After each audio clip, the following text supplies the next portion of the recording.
बच्चे खाली मोबाइल में हमेशा लिप्त रहते हैं। आप लोग ही ऐसा देखने को मिल रहे हैं कि कम से कम भगवान का भजन कीर्तन पूजन में मन तो लगाए हैं। आप लोगों से सबको सीख मिलना चाहिए।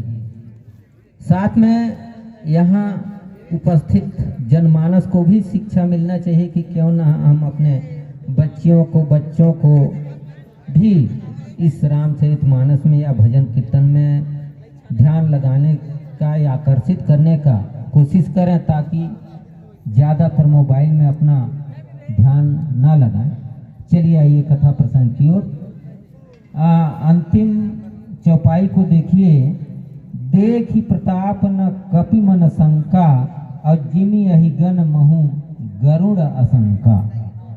यहाँ पर हनुमान जी नागपाश में बंध गए और उनको जो है रावण के दरबार में बांध करके ले जाया गया। पूरे वहाँ के राक्षस बड़े कौतुके भाव से देख रहे हैं। शायद वो लोग आज तक बंदर नहीं देखे रहे होंगे, इसलिए देख रहे हैं बड़ी कौतुकी भाव से। ले जाते हैं रावण के दरबार में। रावण उच्च सिंहासन पर बैठा हुआ है। वहाँ का प्रभुता, वहाँ का ऐश्वर्य देखने लायक था, लेकिन हनुमान के मन में तनिक भी शंका नहीं, तनिक भी डर नहीं। क्यों नहीं डर लग रहा है हनुमान जी को? कुछ इसके बारे में बताएंगी?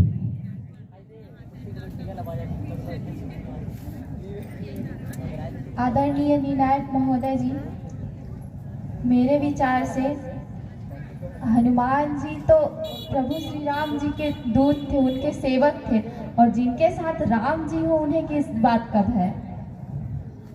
और उन्हें तो स्वयं ही कहा जाता है संकट मोचन, और कहा जाता है मतलब उनको अगर किसी व्यक्ति के मन में अगर भय का भाव उत्पन्न हो रहा है तो उन्हें तो कहा जाता है कि अगर हम हनुमान जी का नाम का जाप भी कर लेते हैं तो भय दूर हो जाता है। तो जिसके नाम मात्र को जाप करने से मनुष्य के या किसी भी प्राणी का भय दूर हो जाता है, तो उसे किस बात का भय हो सकता है? चलिए, बहुत सुंदर। जो राम जी का दूत है उसे काहे का डर है?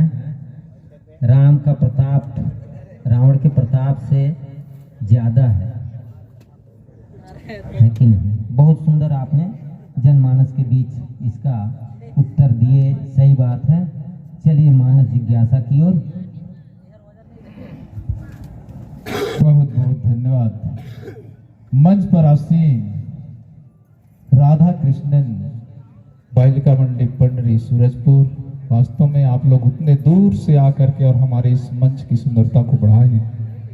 और मुझे तो ज्यादा खुशी हो रहा है, वो दो बच्चे जो और छोटे छोटे, उनको नींद भी नहीं लग रहा है। कितने मूर्ति की तरह बैठे हुए हैं। इनके लिए जोरदार एक बार ताली बजा दीजिए। ऐसे बच्चों के लिए, ऐसे माता पिता के लिए जिन्होंने इतने कोमल, इतने नाजुक बच्चों को भेज दिए हैं रामचरितमानस गायन वादन के लिए।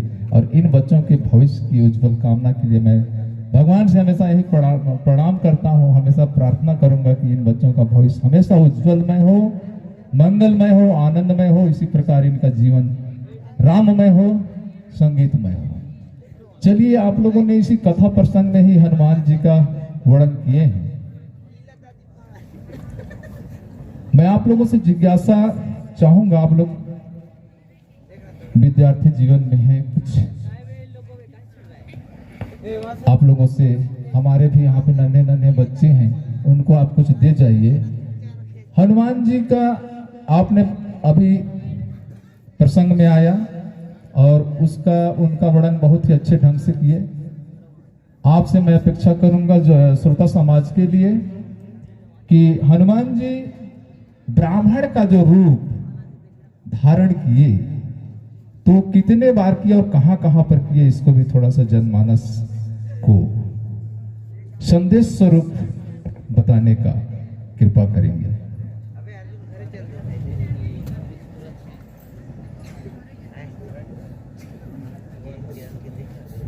प्रश्न एक बार फिर से समझ लीजिएगा बात को, ठीक है? हनुमान जी का आपने अभी संकट मोचन के नाम से बहुत ही अच्छा सटीक उत्तर दिए। अब मेरा जिज्ञासा है जनमानस के लिए कि हनुमान जी ऐसे कौन कौन से स्थान पर जो ब्राह्मण का हनुमान के रूप को न लेकर के ब्राह्मण का रूप धारण किए और वहां पे जाकर के भगवान का कार्य को सफल करने के लिए उन्होंने रूप को बदल करके और उस कार्य को सफल किए। तो ऐसे कौन कौन से जगह पर उन्होंने ऐसा ब्राह्मण का रूप धारण किया?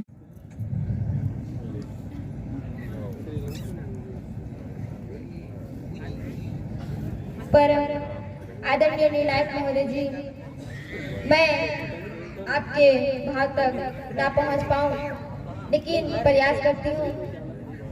मेरे हिसाब से 2 जगह वो अपना रूप चेंज किए।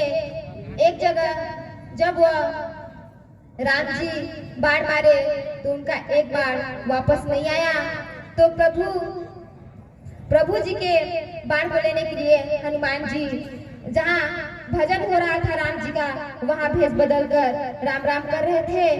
और दूसरा, लंका में जब आए थे तो विभीषण से मिले, उस समय भी ब्राह्मण का रूप धारण किए थे। यही मेरा भाव है। बहुत सुंदर, बहुत सुंदर। चलिए, बहुत सुंदर प्रयास किए हैं और इसी में मैं और जोड़ देना चाहता हूं, कुछ इसमें और है। पहला था जब राम और लक्ष्मण वन को भटक गए थे, सीता का हरण हो चुका था, ठीक है, तो ये भटक गए थे, तो हनुमान जी इनको रास्ता दिखाए किनके लिए? सुग्रीव तक पहुंचने के लिए। तो वहां पर ब्राह्मण का रूप धारण करके और इनसे मुलाकात हुआ राम लक्ष्मण से, ठीक है। दूसरा, जब ये विभीषण, जहां पर आपने बताया कि विभीषण जी के लंकापुरी में जाकर के विभीषण के पास राम राम का जाप कर रहे थे, तो वहां पर भी इन्होंने अपना ब्राह्मण का रूप धारण करके। और तीसरा स्थान, जब ये विजयी होकर के वापस लौट रहे थे, तो भरत जहां पर थे वहां पर जाकर के ब्राह्मण का रूप धारण करके और उन्हें भगवान राम का समाचार आकर के बताए हैं। तो चलिए, आप लोगों का प्रयास बहुत ही अच्छा रहा और आप लोग उतने दूर से आकर के और हमारे इस मंच की सुंदरता बढ़ाए। इन बच्चों के लिए एक बार जोरदार ताली बजवाइएगा। इनके लिए एक शब्द मैं कहना चाहूंगा, बिना प्रकाश का उजाला कभी हो नहीं सकता, बिना दिल का कोई दिलवाला हो नहीं सकता। जो मेरे राम के दरबार में इन बच्चों के लिए ताली नहीं बजाएगा, वो राम का मतवाला कभी हो नहीं सकता, वो राम का मतवाला कभी हो नहीं। बहुत जोरदार, बहुत सुंदर, बहुत